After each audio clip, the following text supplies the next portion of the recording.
Hello there, it's Mike. And Katie? That's right. It's episode 120. And what are we listening to this week, Katie? It's all about Snyder Prep. This week on Cup of Red.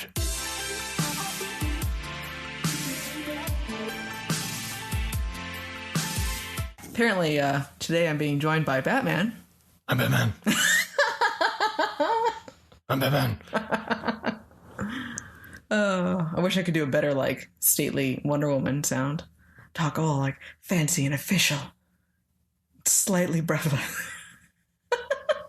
I'm Batman. He just stares at me like, what is happening? Look at my lips. Yeah. I'm Batman.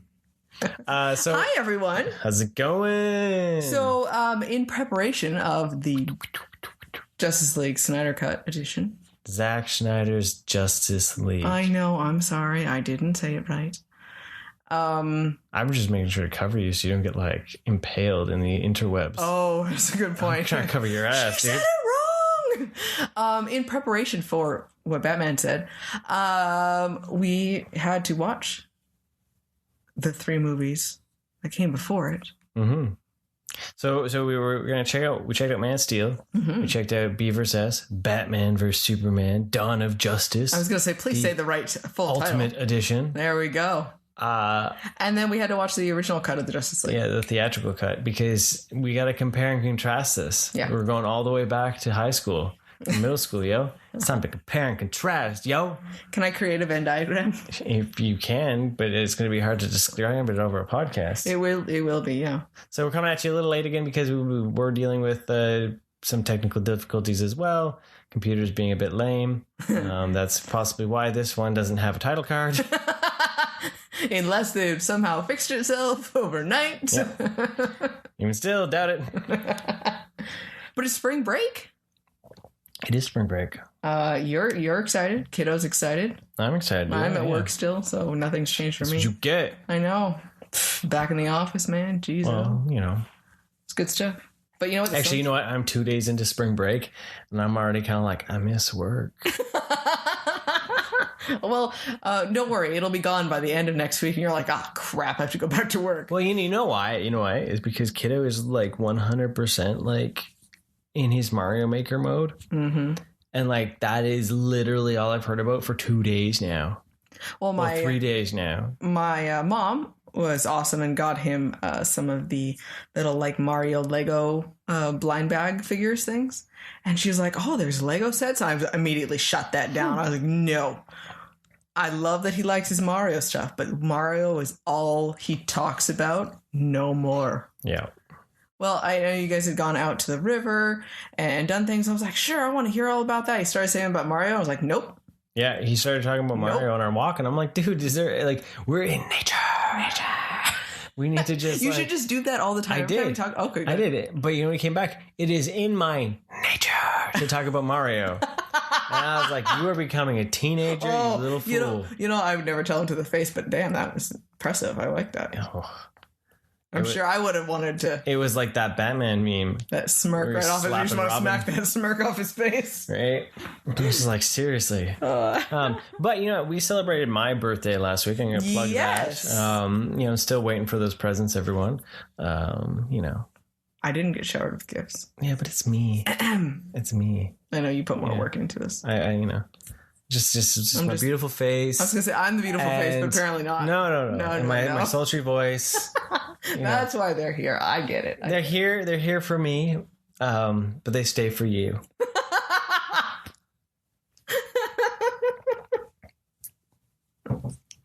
Yeah. Yeah.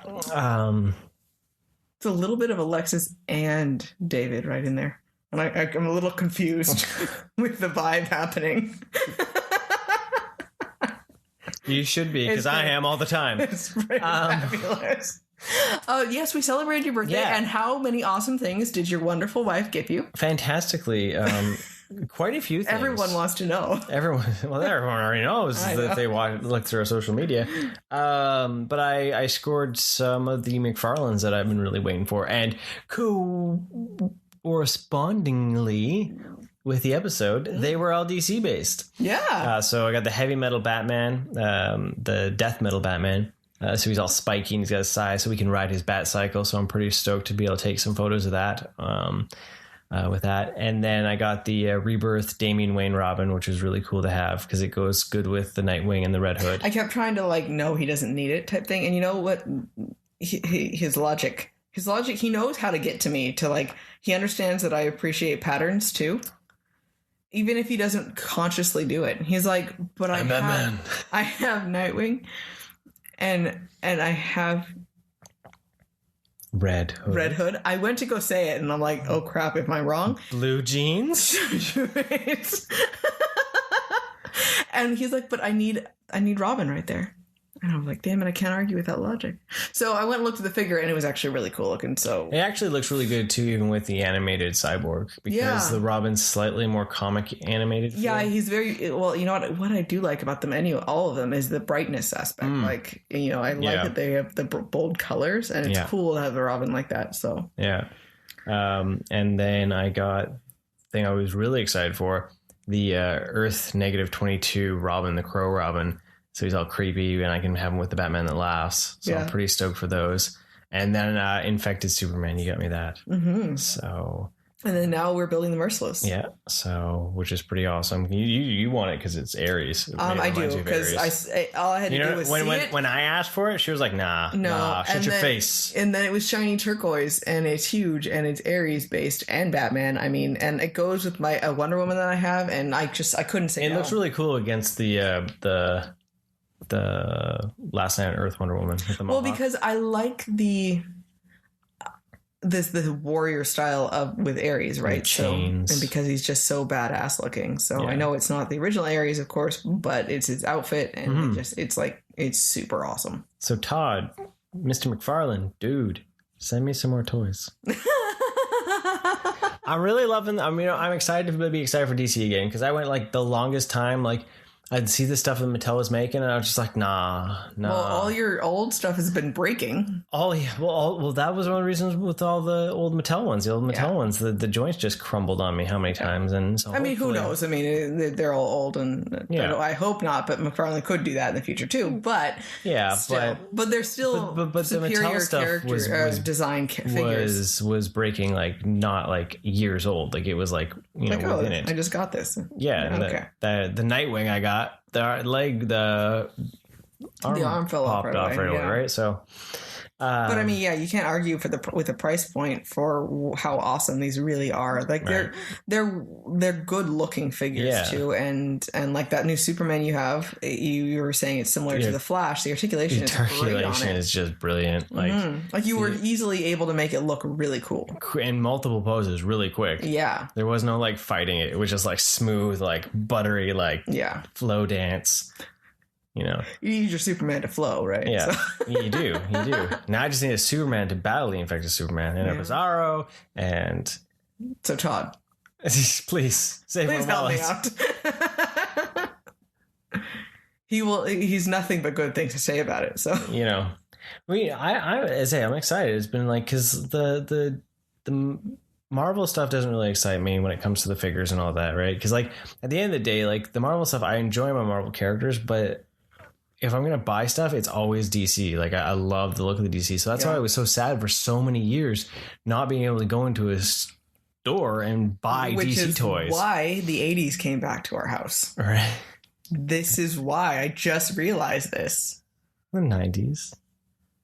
Late 80s, early 90s. That's why you decided for Power Ranger. I mean, I know that was also corresponding to the fact that it came back into your life, but that's why all of that other stuff happened. Yeah. Because Mattel wouldn't bring out awesome toys. Huh. So Mr. McFarlane came along and was like, yo, amazing. And I love, you know what? Well, I'm a sucker. He actually got me to buy a Wonder Woman. It's been a long time since I've cared about buying a Wonder Woman figure. And then you want that other one. You want the metal. Well, because they're different enough to have multiples. To be really cool about it, to be okay that it's not like, to me, more of a classic look. Yeah. Right? Because it's a cool looking design. It makes sense for the character and everything. It's still very clearly the essence of her, right? Yeah. So I was going to say something. I'm sorry. No, it's good. I don't know. Anyways, move on. Okay. It'll pop up and I'll just show up randomly. We had delicious foods. Yeah. My gift to him was not having him cook, so we gorged. Got some good takeout, good stuff.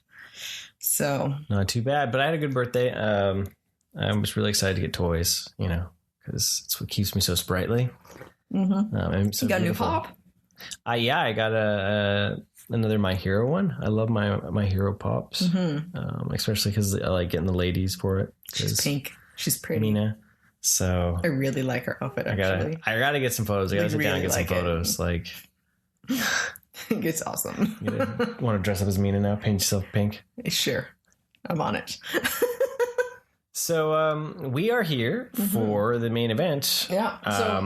So it's the it's like more gonna be a retrospect because most likely you've all seen these movies, and I think it's gonna be like how we felt originally, and then like the how we feel now after rewatching them. Okay, so kind of like the good, the bad, and the ugly, maybe. Yeah. So we're gonna dig right into Man of Steel. Sorry, I was drinking my coffee. I was gonna say, I thought that was the right thing. Dun, dun, dun, dun, dun. No. Oh. Da-dum. You can't even say it. When you hear it, you're like, oh yeah, that's the Superman sound, but then you can't sing it otherwise. Da-dum. Yeah. Okay, so Man of Steel. We got a new Superman. And like 10 years ago. I know, right? It's been a long time, actually. Actually, how long ago did Man of Steel come out? So I really like this movie. Like, oh, you were all over this. I still really love Henry Cavill as Superman. I really like him because I like him as Clark Kent too. It's because he's beefcake. He is. I can't say no. I mean, he is. Oh my God. It's a drop. But 2013. It's almost 10 years. 2 years away. Okay, it's 8 years. 8 years. Yes, it's been that long. Sorry. Let's. We're not going to round up when it's single digits still. But I really like him. I liked the design because he was so much bigger still too. Yeah. But he played Clark really well without being like the bumbling fool type thing. He still had that certain level of confidence for him. And I liked that it did just kind of throw you into him being an adult with that. You didn't, and it still showed you flashbacks of key events throughout it. So I really enjoyed seeing him save people when, kind of down low before he became Superman and everything like that. History of that. So I really enjoyed it. This time around, I'm sad to say that the happy shiny bubble is cracking. The glossy veneer. Yeah, I've watched it so many times, so I know the movie really well. Yeah. And I can forgive a lot of the original complaints that people, kind of had. And I never really was like frustrated with it. But this time around, all of a sudden, these like bubble burst. And I'm like, oh, yeah, that irritates me. Yeah. And I'm sad. I still will watch it. And I still really like him as Superman. But the movie definitely has flaws. Yeah. So I liked the movie originally. I loved it because we got to see a big ass Superman hit shit. Yes. Right. Well, yeah. Because when was the last time we actually got to see him hit things? every movie he would just push things away. Mm-hmm. Right. And we never really got to see him hit stuff except for in TV. Blow stuff around. But then he wasn't really ever Superman fully except for like Lois and Clark days. Right. Mm-hmm. So like the cartoon was still kind of like the number one way to be Superman. So seeing this version of Superman actually not just throw things, but actually get into fisticuffs with his bad guys was fantastic. Yeah. Right. It's good action for it. Right. And like you said, though, the more you watch it, the more you start seeing the cracks start showing and the paint chips away. And my take on this was, I feel like this potentially could have been more of like the second movie in the series. Some of the stuff that was in this should have easily been in the first movie. They should have split it and had him have all that bit of history and backup, but have a smaller villain that would have made sense for him to come out for. Yeah. And then realize that he shouldn't just be hiding in the shadows because it's too easy. The pieces are starting to put together. Yeah. And realize that if he wants to fight and save people, that he needs to do it in the light of day. Yeah. And then have the bigger thing. Yeah. Well, it's because all those jumps in the beginning, there's like no real jumps in the movie until Zod finally attacks. Then the movie's flows. Yes. 100%. There's no weird time jumps, flashbacks, flash forwards. Well, it is amazing how much those ones it starts bothering me now that we have, because Kiddo watched it with us, and when he's lost, then I start realizing, oh yeah, it's not as apparent. Yeah. And then I've forgotten was I ever confused, or was I just like, okay, no, I'm just going to let it happen. And then, oh, now I know. So everything's fine. But it's harder for him to say, well, I'm just going to let it happen and see how it goes. And so then it starts being apparent that there's these big jumps and they don't make sense. When you have to explain it to someone, you're like, oh shit, that sucks. Yeah. Yeah, exactly. So that's why I think like it feels like there should have been 2 movies out of this and stuff spread out, because it feels like there was too much stuff for one movie in the 2.5 hour runtime. Yeah. So that's what makes the beginning feel a bit more like a jumbled mess. Yeah. Because you're starting and stopping all these times. Now, that being said, all those scenes are amazing. That's what I was just going to say. Individually, they're great. Flow into something else, because like seeing Krypton the way it was as Jor-El, seeing Jor-El not just as Marlon Brando, just all like... Because, by the way, I also love Russell Crowe, so that helped. Right. I mean, oh my God. So, having all those scenes, So one of my favorite scenes is when he is working as the waiter at that bar, and that douchebag is getting all up in his face. And I love when the guy hits him. Yeah. And he doesn't even move. He's like punching a wall type thing. Yeah. I love that.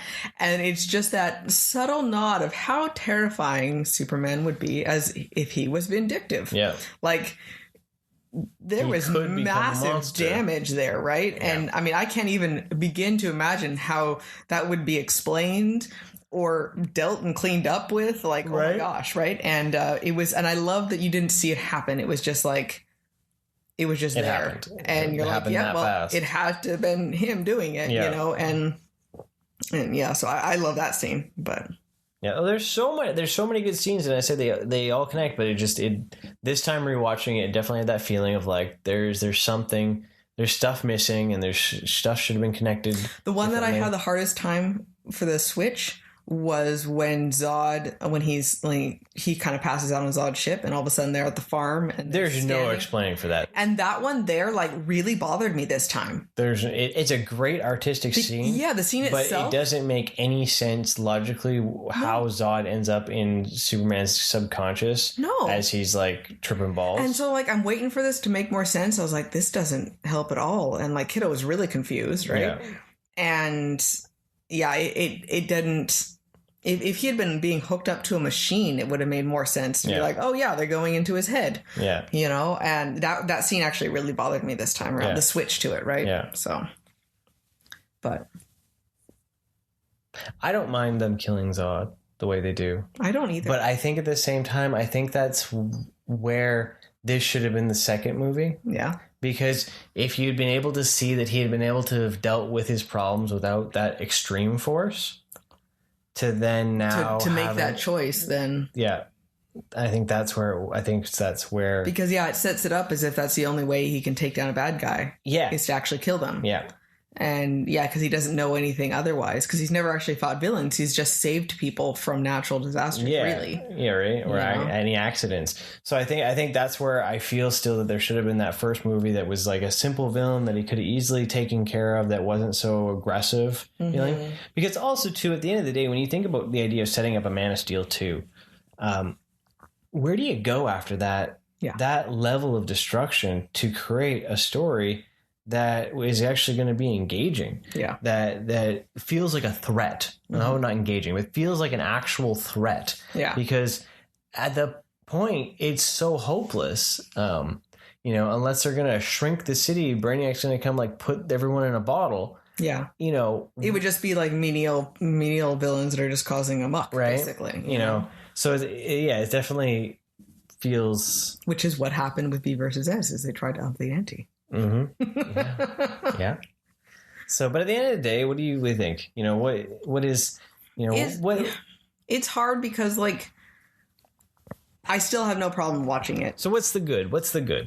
The good is I still individually these scenes are. I love the art behind it. I love this the cinematography feel. Like they're pretty shots. I like the use of the sounds and the music and everything, and I like the action scenes. So like individual scenes I really like. The only real complaint I have is the choppiness of those scenes being knit together, and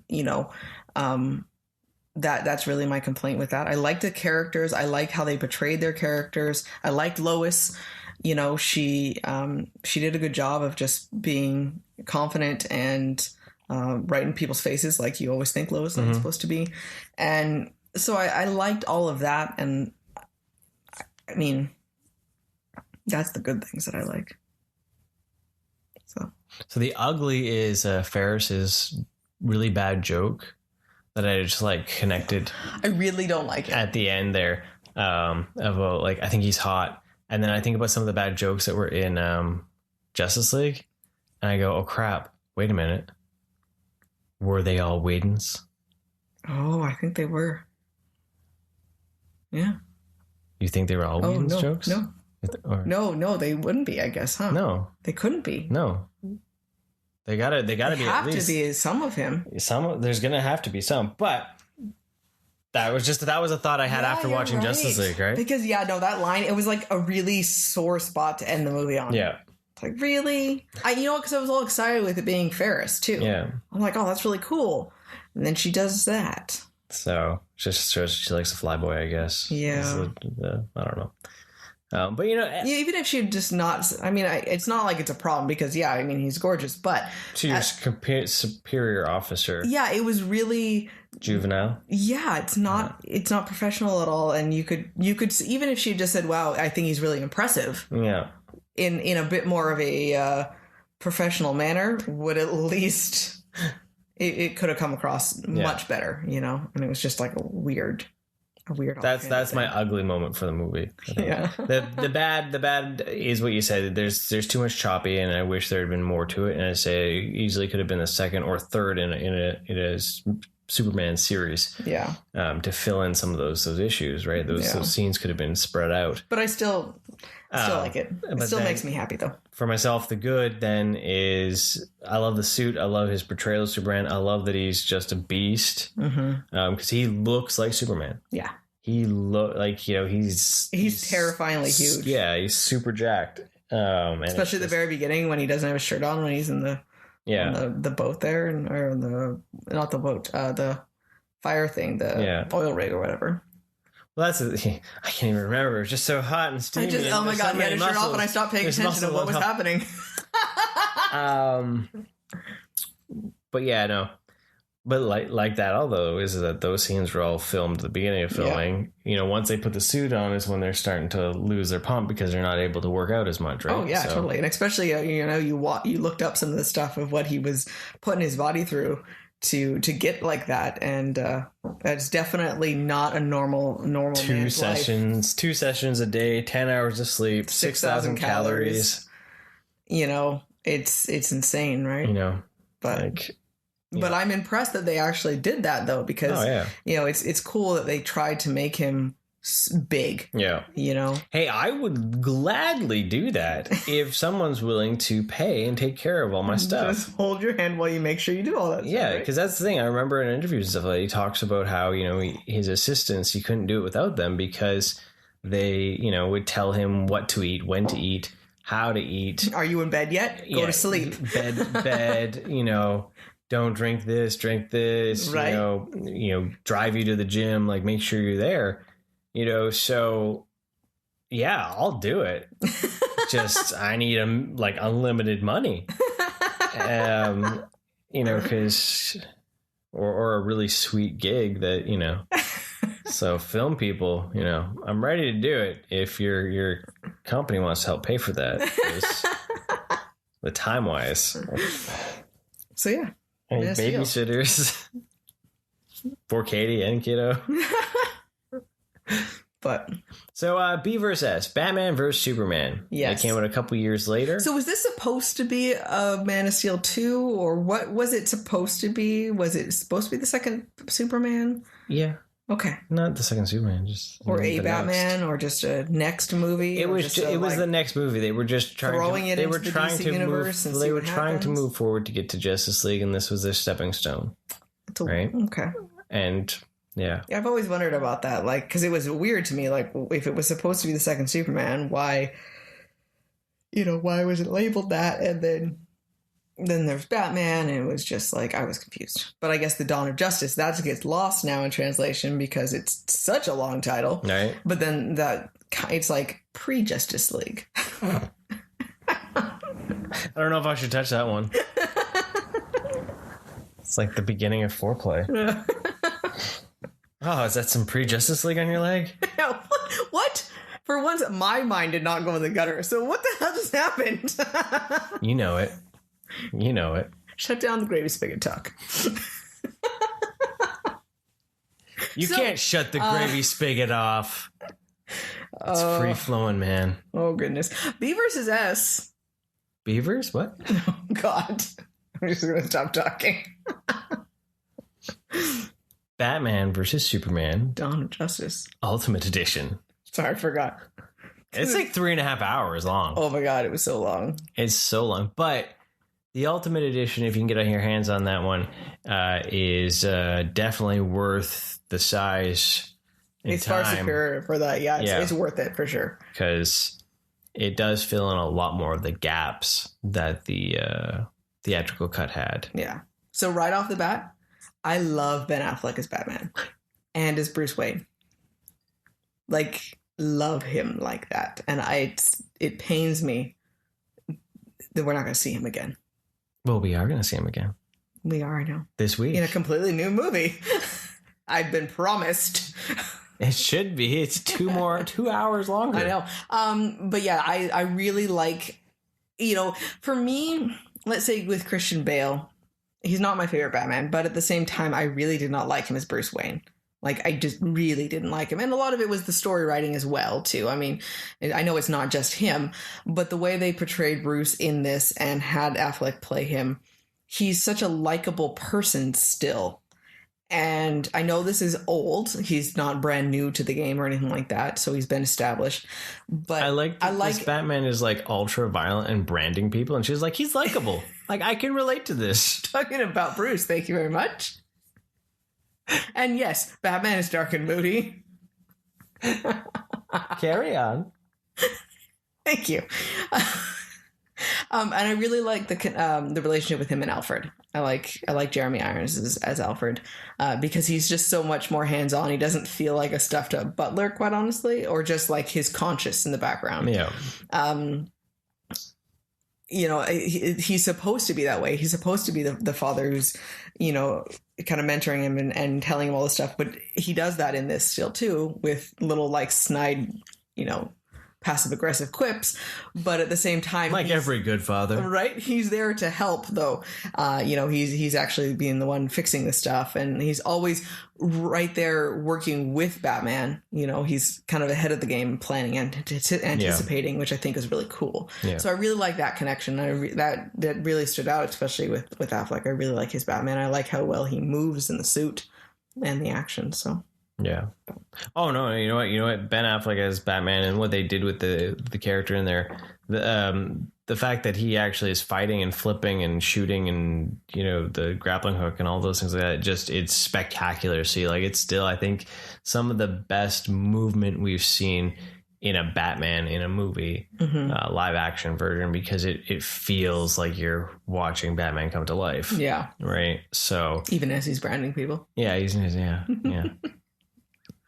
But there's a lot going on in Beaver's S. Like there's a lot going on, and the story, it's kind of cool to see how it takes its journey. But what do you think of Luthor? There's a random switch. I enjoy it because it reminds me of the All-Star Superman Luthor. But like I said, just like Superman, Man of Steel, this Luthor feels like he should have been in a couple movies for being as tweaked out as he is. Yeah. And I think if we had seen him more composed and we'd seen maybe why he had gotten so obsessed with Superman more, well, yeah, the destruction of him, then I think it would have made his idiosyncrasies a lot easier to digest. Well, because there's no real reason for him to have just gone crazy about Superman showing up. It's not like he's been stewing over it for years. Yeah. It's been 18 months. Yeah. Something like that, right? Yeah. So I think that's that idea that it's another one where he needed to have been the puppet master almost more in like the first movie or something, right? And then kind of like maybe he actually saw something of Luthor Corp destroyed in Man of Steel, give it more of a reason. And then kind of like, you know, then you would have had kind of like that idea of like having both, giving almost more of that reason, having Lex and Bruce both losing a lot during the Zod invasion. Yeah. And then see why, maybe have a little bit more empathy for him, why he's wanting to take Superman down. Yeah. Kind of feel. Because you feel that. You feel that with Bruce in that opening scene. Yeah. Where, you know, you're watching, you know, Metropolis crumble around. You know, for him, you could tell that it was all those people that he knew died was just devastating for him. And I think the reason why they tried to, like, the way they tried to play Luthor up in this, because they wanted the big reveal at the end of him being the big bad guy. But let's be honest, you know he's the bad guy because you know the character. Anyone knows knows Luthor. who Lex Luthor is. Yeah. So it's kind of hard to kind of play off. Like, you know he's behind something and doing. And I like this one. I didn't realize how much he really was behind all of it. I think I had kind of forgotten that he pulled the strings that weren't even that clear in the movie.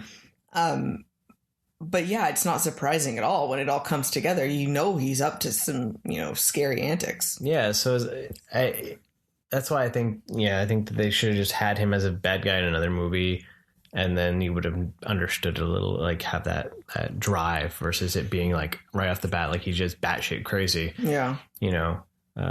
This is somewhat of a tangent, some comic knowledge here.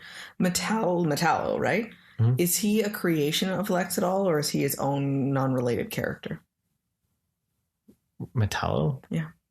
He was made. Well, it depends on what lore you're into, but it's usually Luthor Corp.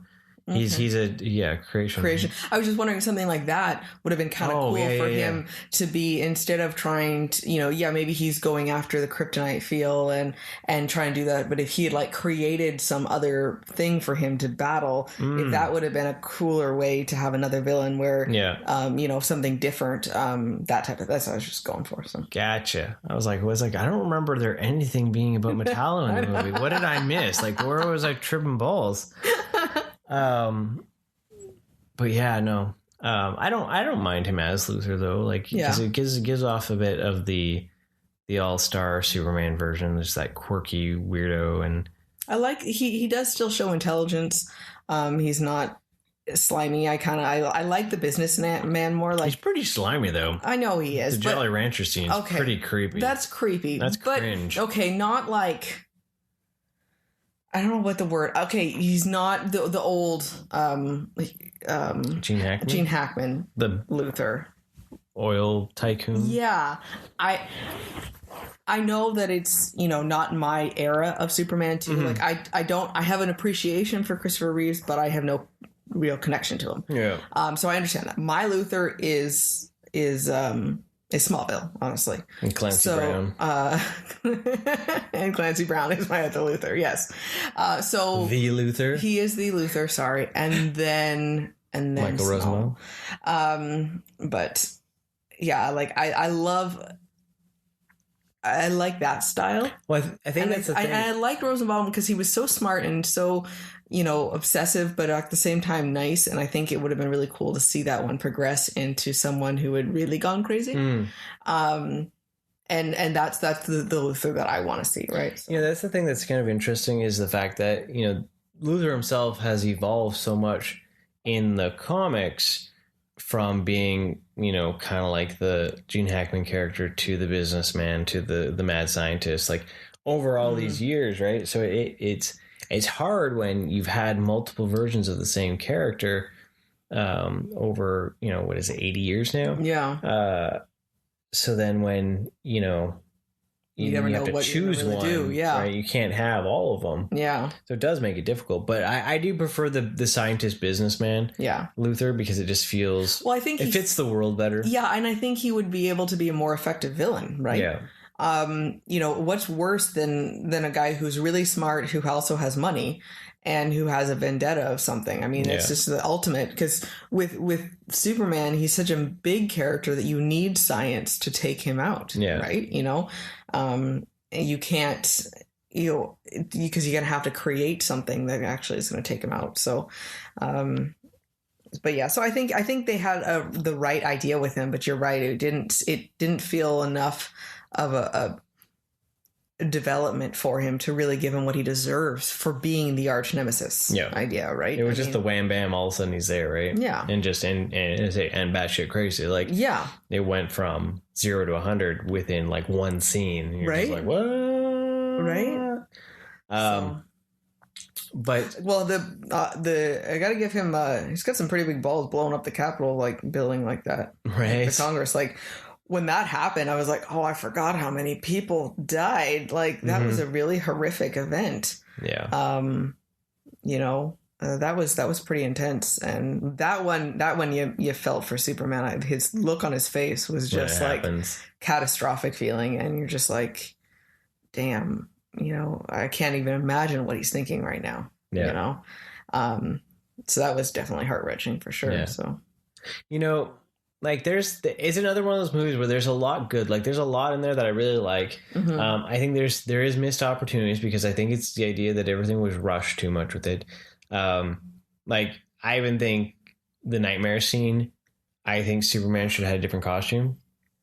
Yes. Something to make him look a little bit more like the Justice Lord, or different S and stuff like that. Yeah, something that was like that it wasn't clear that it was not the same thing. Yeah, right. Like I'm particular to like the Justice Lord style from Batman Beyond, like the all black with the white S, like that's more like the square S. Yeah, or just something, or the Kingdom Come, just something that would have just like differentiated that it was a future and it was different and. I think that would have been a cool way. Like, come on, think of the toys that could have been sold, right? Because how many people bought Nightmare Batman because it was Batman in a trench coat with guns? Yeah. All of a sudden, you got another Batman on the another Superman on the shelf that's that looks all evil. Like that was a really long setup scene too. So, and that was a hard one. Well, I think that's the thing that the problem is that. It didn't get its payout because we got a chop shop version of Justice League. Yes. Right? So that's what'll be curious to see. Yeah. The other thing is that I think there was a missed opportunity to not have brought Joker into this movie. Yeah, I love this idea. I really think it would have been amazing to have seen that Martha had been taken with Luther, but I think it would have been awesome to see that the Joker was the one that had her.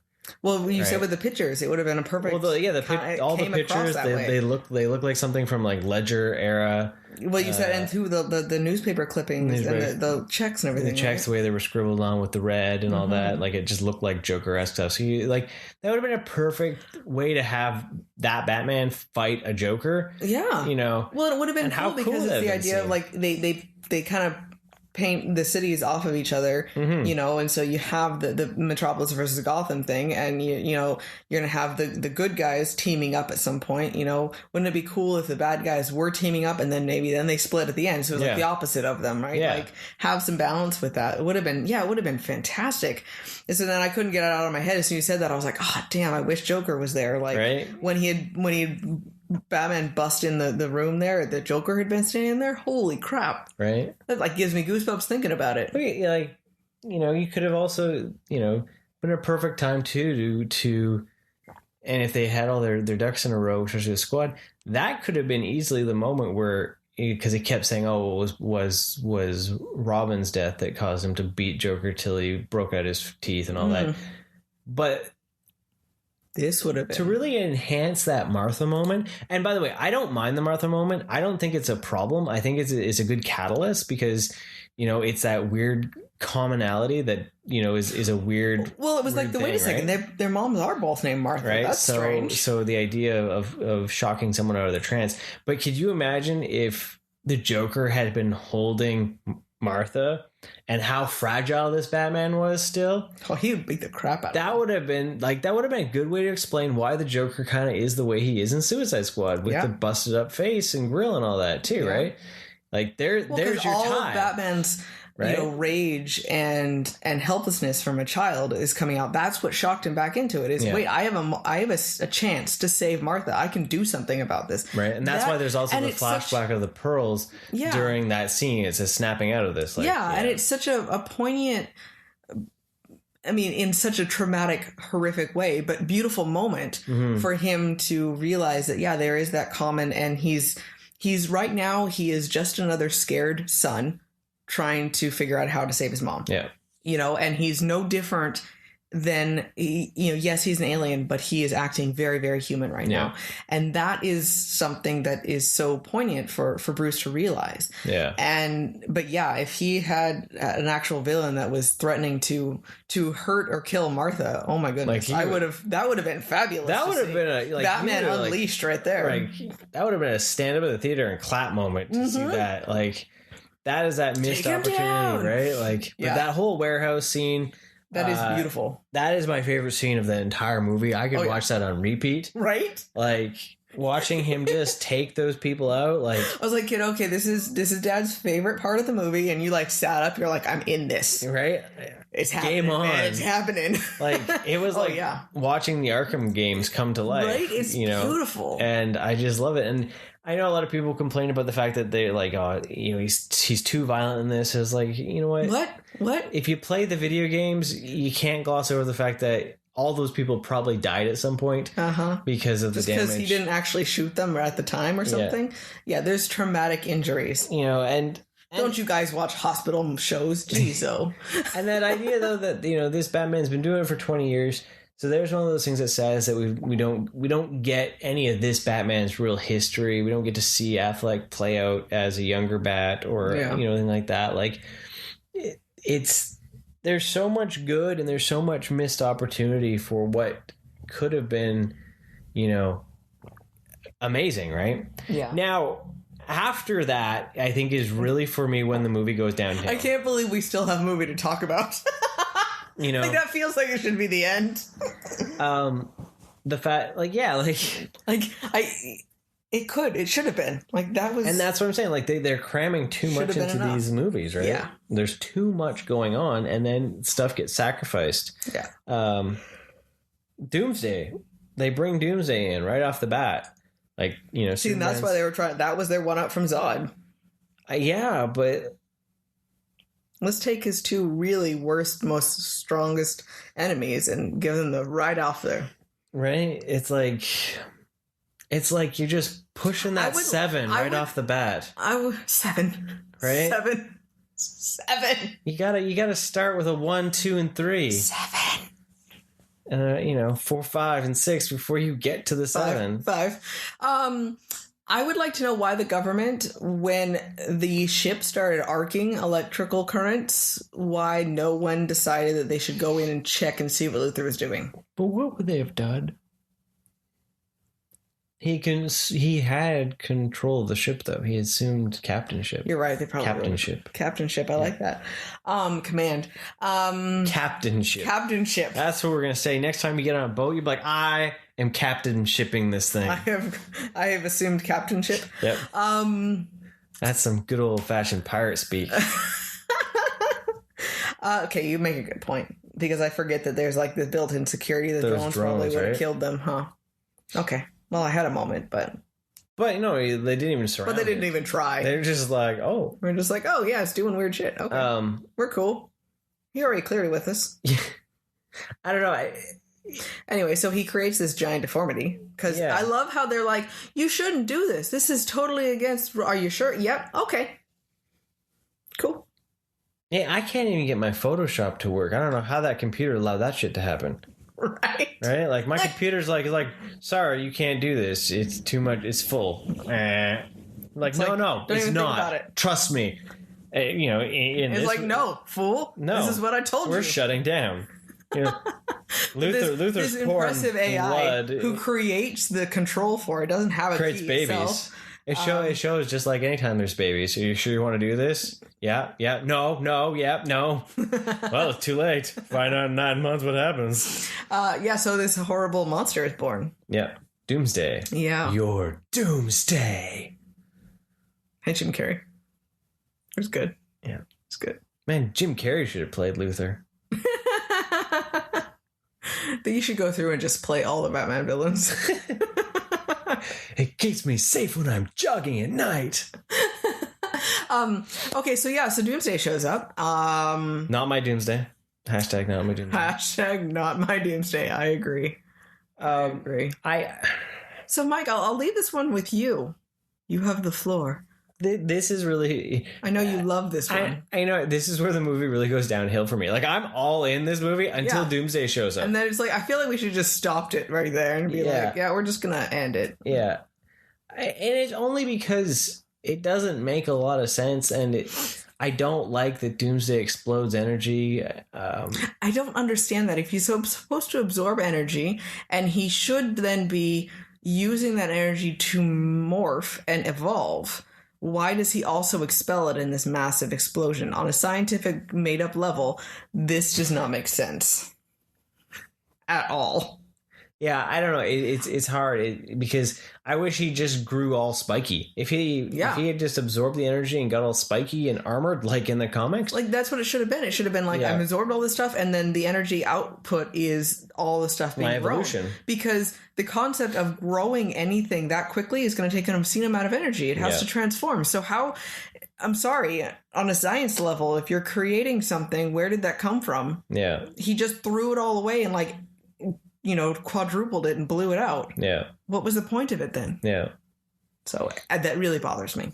Yeah, so that's why I wish he had been more comic-like and gotten all bone and, versus the weird explosion. I just think that was a lot of wasted money. Yeah. For that CG. Yeah. Those CG scenes of just like this flowing, like could have gotten a lot more awesome fight scenes. Yeah. CG than explosion enemy, like things. Oh, yeah, and by the way, Diana Prince has been in this movie. Oh, yeah, Wonder Woman shows up. And Wonder Woman decides to get off her ass and do something, so...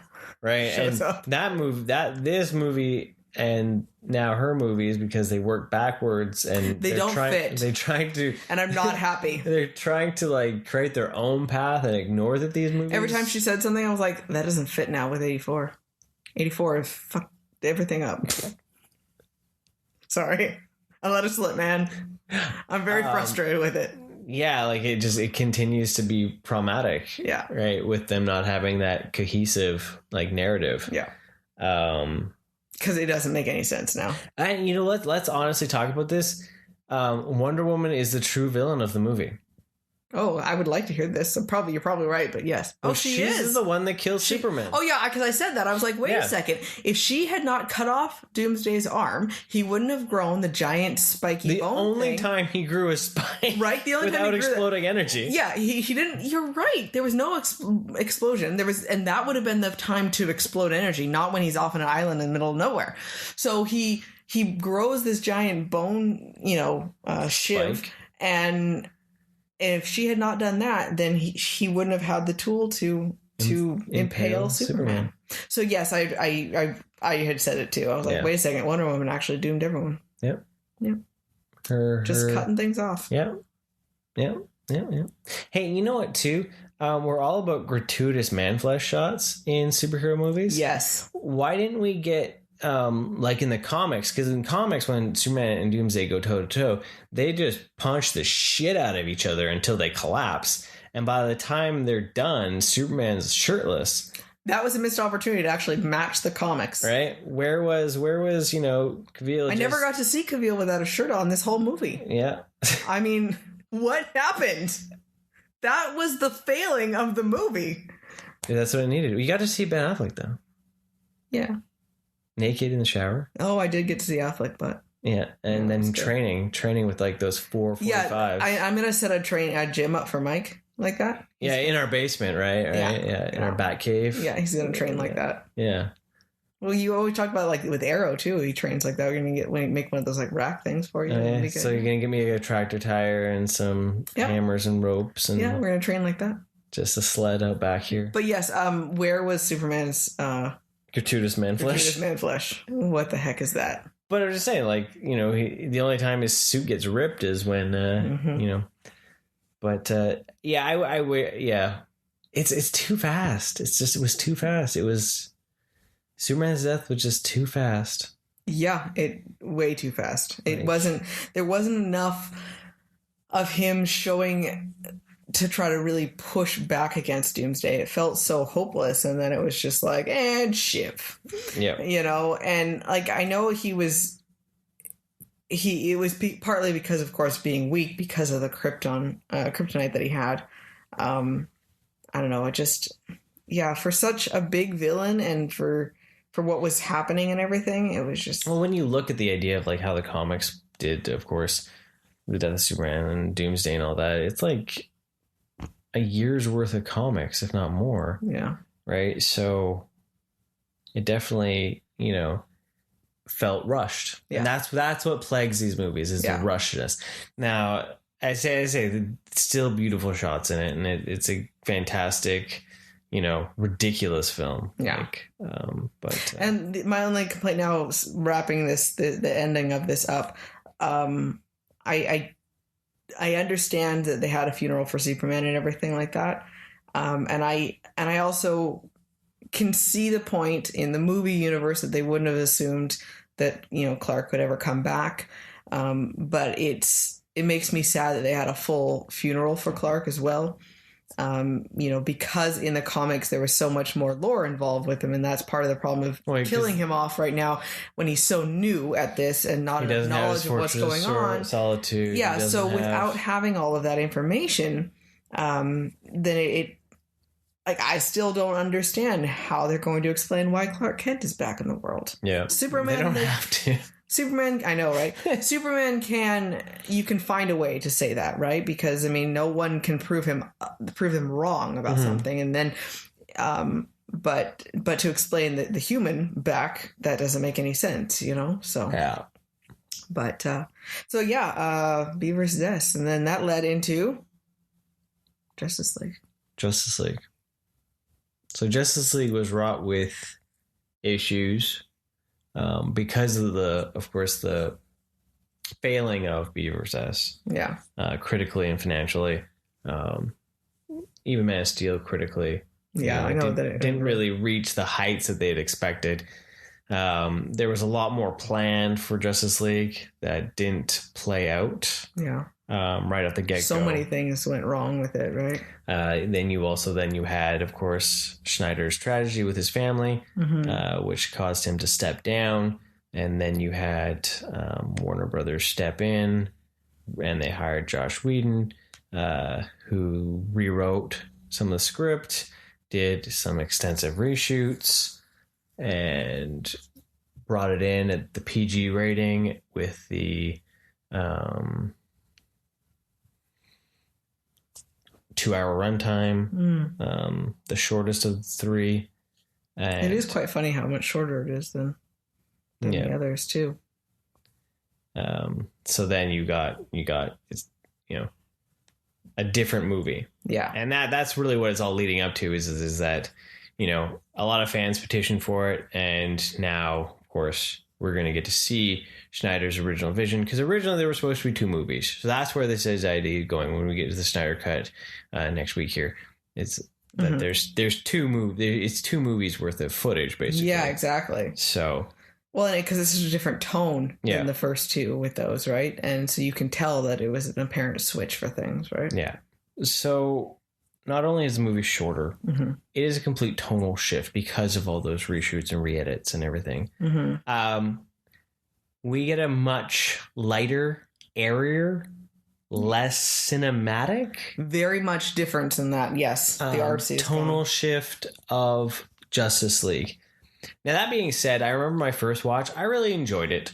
only for the fact that it just felt like a Saturday morning cartoon version of it. But it was a lot more popcorn. And it was a lot more colorful.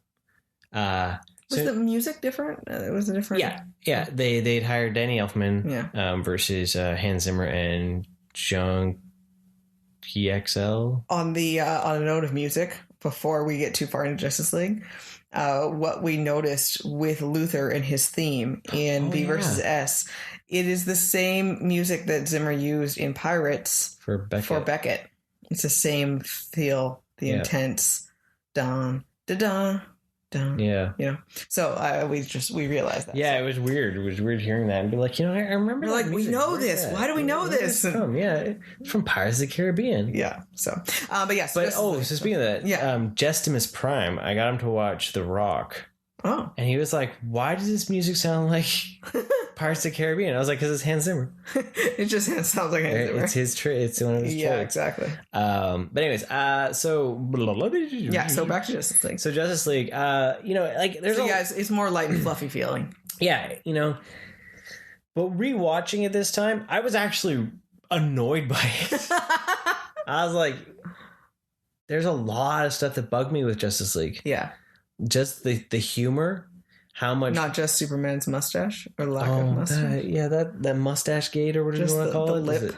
The lip that every time you look at Superman, it looked weird and off, and he didn't look heroic, and you just want to slap his stupid face. We also want to point out that he was smell the fart acting at the beginning. Watch that opening scene. Watch the opening scene, and you know exactly what I'm talking about. And if you're a Friends fan, you will know exactly. No, you shouldn't tell them that. If they are a fan, they will know. Oh yeah, but still. No, we said it, and Kid was like, he looks over, he's like, is that from Friends? Yes. Yeah. Is that another Friends reference, you two? Oh my god. Oh my god. Could you be any more fan? Can you be any more lame, guys? Anyway, so the lip. The lip is bad. It's so bad. It's bad. Like, I never realized it, but then, like, I started looking at it more, and I'm like, why is it bothering me so much? It's because it's like... It's his own entity. It's his mouth is moving independently from the rest of his face because it's fake. Because his upper lip is so much thinner than he is normally. Yeah. And it's like... And his teeth are super white. Yeah, it's straight. It's so weird. And just... You would think that they should have been able to be better at this. It's like a horse mouth. They make full animated movies. It's like a horse mouth. Yeah. Anyways. Mr. Ed. Wilbur. Okay, so but you know, I do, and I believe this is a Whedon ad. Mm-hmm. The parademon scene at the beginning with Batman. I really like. I do like that scene. Oh yeah, it's a little corny with the villain, the thug being so like humorous, but I love how Batman moves in that scene. Yeah, like that stuff. I'm like, yeah, that's cool. Well, I like that he's just, you know, you look like it looks like he's trying to take down a bad guy. You know, just a thief. But then all it is, it's like, wow, damn, he's gonna hang that man off the roof. Oh, he's just using it as a bait. Yeah, basically, like he's just doing research. Yeah, and it's almost it's showing a little bit of his callous nature, though, that he's literally using people to get what he needs, right? Yeah. But it's very Batman feeling, so I like it. Yeah, they smell fear. Yeah, right. Yeah, no, the humor really bothered me this time. And I think it's because we watched the other two. We watched them all together. Yeah. And you can really see that tonal shift. Yeah. The lack of art in it. And I was like looking for the Snyder shots. I think you found one. I found one that I can like 100% guarantee that was like a Snyder shot. Because everything else doesn't have a lot of like they're probably a lot of like the Amazon stuff, yeah, and the Steppenwolf. That makes sense. Yeah. That is. But like, yeah, the Aquaman when he's drinking that whiskey as he walks down, and then all the water shows up a tunnel around him. Yeah, that was totally those shots are what was missing from Justice League, because that was like one shot out of a 2-hour movie that I was like, there's the Snyder shot. Yeah, like that feels like Beaver's S. That feels like Superman. Because it looks epic. It's epic feeling, right? He has, and that's the thing is, so many of his movies, the other ones, is as long as I'm just going to restart. The other two movies, so many of the shots maybe were choppily put together, but they're very epic in their in their individual aspect, everything right? feels like it's just juice and testosterone. Yeah, it's grand. And it's over the top, extreme. Yeah, right. Like powerful. Right. And I think I like that feeling, right? Yeah. You're like, wow, damn, these guys are badass. Like, that's what you want. Yeah, like I go watch Beaver's S, and as much as it has its problems, I'm still like, I need to go to the gym. I feel like this movie is telling me, like, making me feel like I need to just, like, say, screw it, family. 50 pounds of muscle, here I come. Right? Like, I'm going to be a 300-pound Well, and you know what, though? That's what bulldog. What so much of those big Amazon scenes that even in Wonder Woman themselves, you know, I love those. They're very inspiring. Yeah. Because it's like, well, damn, I want to be able to be on Amazon. Right. Like, these are impressive women. And I think that's really cool, because that's part of what the superheroes should be doing. And as we've always thought, is DC is very much of the god superheroes, and they should inspire you to be better. Yeah, and you know, and that was one thing that I like. Want to wear tights to work. I know, right? And that's one thing I like in Justice League that they were, you know, he kind of called her out about that. You know, you're supposed to be. You can inspire people to be better, and you're hiding away. And I did like that, where he was just like, because you think about it, well, yeah, that's what she's always right out there in front of people, along with Superman, but especially her, she's even more connected to so many different down to earth people in the comics, and trying to be that bridge behind, you know, being all you can be feel. Yeah. And having to work really hard on it. As much as she is still a god, she does work really hard on emotionally and mentally accepting the world and the people. And so I really like that. This is what it should be. It should be inspiring. Yeah. Right. And so the epicness aspect was really important, but Justice League just didn't have that epic aspect for things. No. Well, because they made so many of the characters a joke. All of them were given a moment where they were a joke. Batman's was when he got tossed by Superman. He's laying on the ground and he's all like, "Yep, something's definitely bleeding." Yeah, right. Batman had more jokes than he should have had. Right, and then he got flustered at one point. Yeah, you happy to see me or whatever from Superman? He's like, "Oh, I don't know what you're talking about. I don't have a complete man crush on you." Yeah, that was weird. I'm like, what the heck just happened? And okay, the Flash, I understand. He should be the most jokey out of all of them. Yeah. But at the same time, if he's supposed to be Barry's not that way. Yeah. Wally was supposed to be more. And they merged them together, and I'm not okay with it. They merged them. I tried very hard to be accepting of it and understand that Wally is just never going to be in anything. Not the Wally you want. Yes. Wally is never going to be in anything. So kind of like Nightwing or Robin. Yeah. So I can understand and appreciate Barry Allen being in there, but he was also not Barry Allen. You know, there was key elements of it, and I mean I can accept a lot of what he said, but he's supposed to be the more jokey of them. But even that was sometimes a little pushed. It was unnecessary jokes, right? Yeah. You know, it's one thing for him to be, the joke about him. I like that they made him eat. That he was just talking about, like, I'm just like an endless, snack hole. That was a good use of humor. Yeah. Because it gave useful information, and it was funny and it was helpful. But, some of his other weirdness. His quirkiness. The quirkiness aspect. Yeah, exactly. Very awkward or like, yeah. Yeah. I don't know. I could have dealt without that. So. And then you, of course, you had Aquaman. He's been serious the entire movie until he's suddenly sitting on the lasso of truth. That was actually really funny. It was funny, but it was one of those scenes that went on very long. Too long. And that's why it was overdone, right? And then everyone just kind of like, even Batman smiling. Oh, do we tell him? Right? I did not like Cyborg in this movie. The introduction of him. Once the end of it happened and he suddenly joined the team, then it was okay. But before that, he was just a prick. That was, I haven't used that word. I don't normally use that word. That was weird.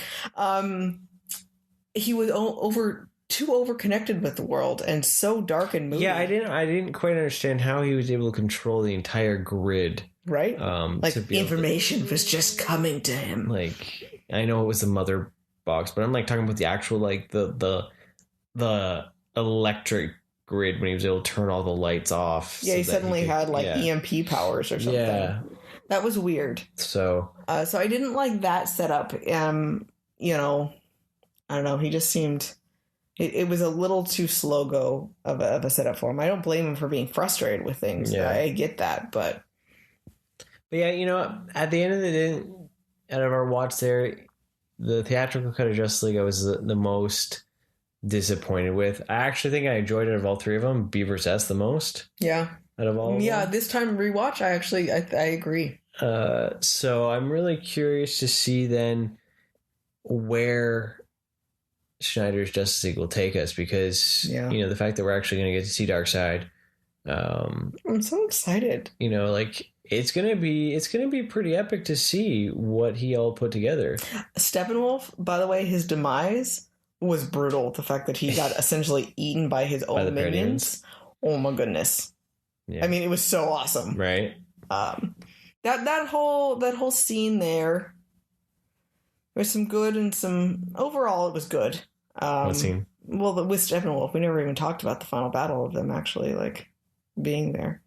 Yeah, because it was good, but it was still kind of anticlimactic. But it wasn't as epic as it should have been. Having essentially the Justice League fighting this big, you know, god. It was really just Wonder Woman and Wonder Woman and Aquaman. Yeah. And then Batman, I don't even know what he was doing. He was just like flipping around. And then was he fighting parademons? I guess in the background. I don't know. And then it was Cyborg and Superman taking apart the mother boxes, and Flash was still like talking to the kids in the field. Yeah. It felt like. You know, what's funny is like they had this whole plan of taking the mother boxes apart, and then it shows though that if Superman hadn't been able to be there, they would never manage to succeed. To figure it out, yeah. Because they didn't have the strength to do it, right? Yep. Yeah, there was, you know, when you think about it, like there was a lot going on in this movie too. Mm-hmm. But yeah, it missed some of those epic. Yeah. Oh, one thing too, when they brought Superman back to life, it's kind of frustrating to see. Like, I know obviously he was just like pure strength. He had none of his humanity that was kind of holding him with the compassion idea. But Wonder Woman was too weak. Yeah. That scene though. They all just stared. No one tried to talk to him. Right? It was like, oh my God, open your mouths. Like, they literally just stood there staring at him. Let's just see what he's going to do. Yeah. No one said a word until after Cyborg's system freaked out and shot at him. Yeah. It's like, hey, Clark. Yeah. I know you might be shocked, homie? But, you know, we needed you back. And, like, remember this, and I'm sorry for this, and this is what happened. And start talking. The world needs to be saved, and you're the only hope, dude. Right?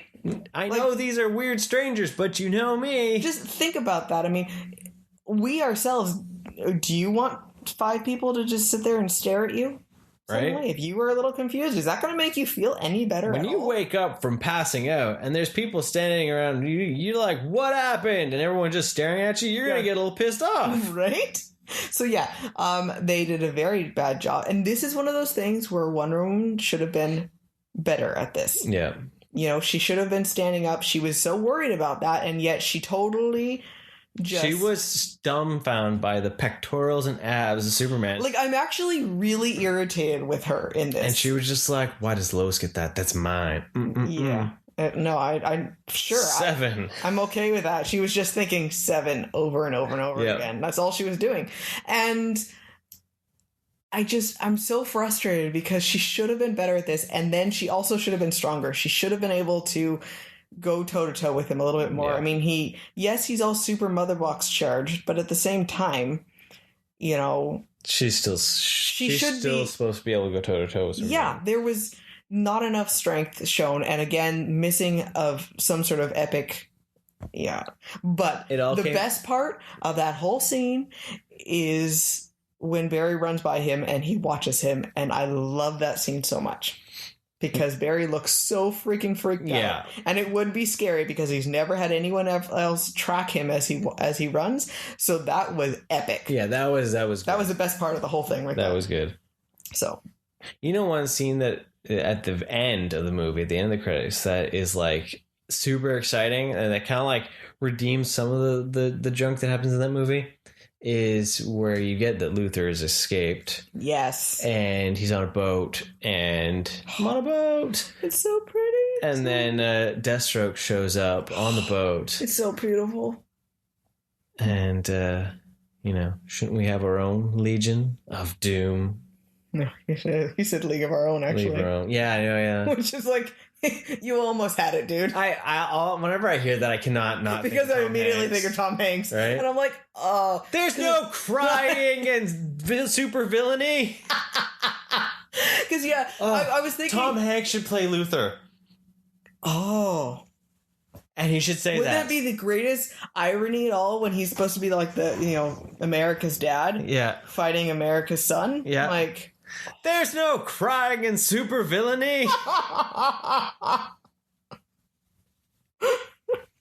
You can bring back his original, like, Woody from Toy Story. Yeah. Against Buzz. You know, the alien. Oh my God. It's just remade. Toy Story made into DC superheroes. But yeah, I wanted so badly for him to say Legion. Shouldn't we have our own Legion? And I was like, he says League of Our Own. I was like, oh damn, all I can think about is baseball. Yeah. Son of a. But Deathstroke looked amazing. Oh yeah. Like oh, so beautiful. And that's what pains me, when the fact that, he was supposed to be like the villain in Affleck's like Batman movie that they were supposed to be making, and DC, then that all Warner Brothers, you let me down. Right? You cut me deep, man. You're breaking my heart. That has so many uses. Right? Oh my God. But yeah, I want to see Joe Mangelloni as Deathstroke. Yeah. And I know we're supposed to see him a bit in Snyder's cut. That's cool. I don't know. I'm so excited. I don't know when I'm going to watch this thing, because work, but spring break, baby. Oh, you don't have to. I don't have to think on Friday morning. Right. Thursday, come home. He's gonna 4-hour movie it up. Just tell my boss, sorry, I need off a few hours early. I have a movie to watch. I have Justice League. I have important shit going on. You do, because the sooner that we watch it, the sooner we can do the podcast, so we're not a few days late again. Ah, yeah, okay. We gotta start, because we watched these 3 movies and it's taken us this long to talk about it. This is gonna have a whole lot going on, so.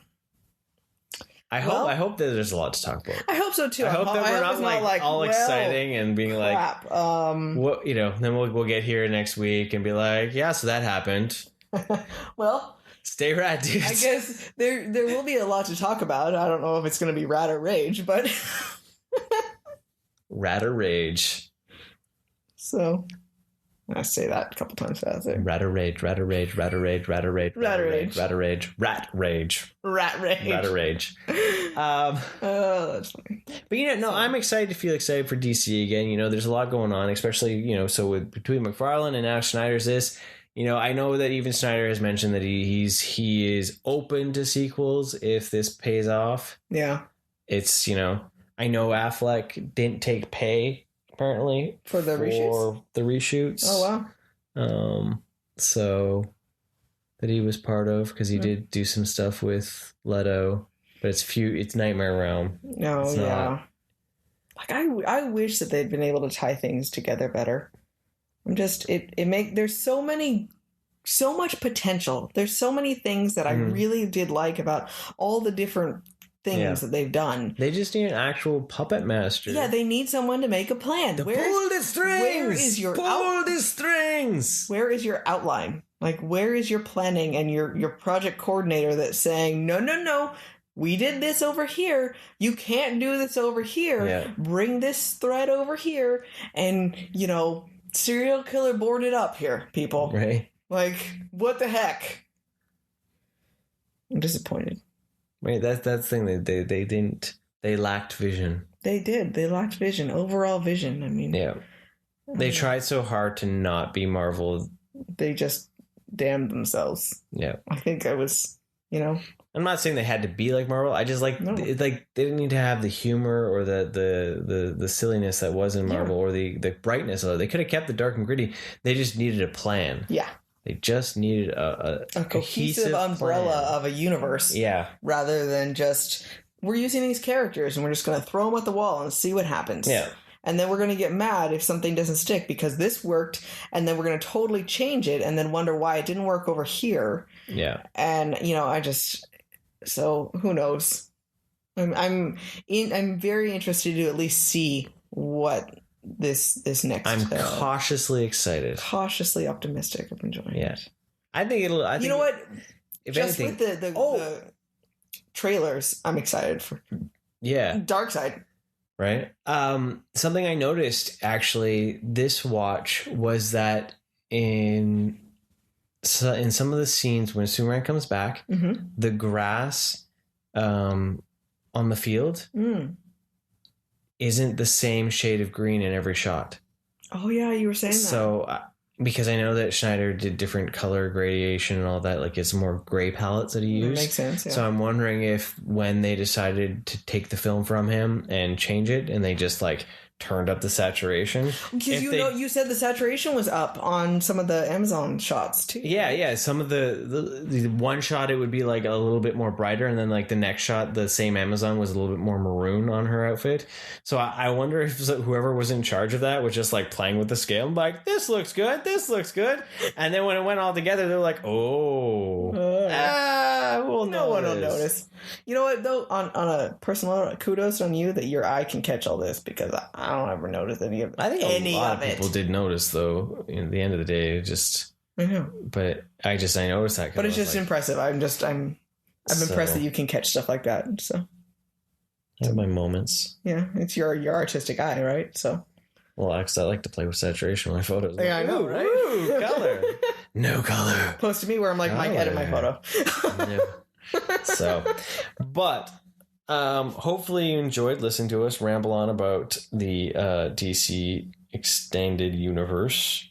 I would say watch B vs. S again out of everything. Yeah. I think that one I enjoyed the most out of the rewatch. Just stop before Doomsday shows up, and it's actually quite an enjoyable movie. Yeah.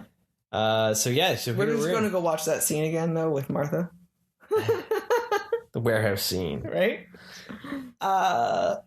So we're getting ready to watch the extended cut. Yeah, we'll figure it out. So that'll be the next one. It'll be exciting. We'll talk about that. We'll let you all stew on DuckTales finale, and we'll talk about that as well next week then.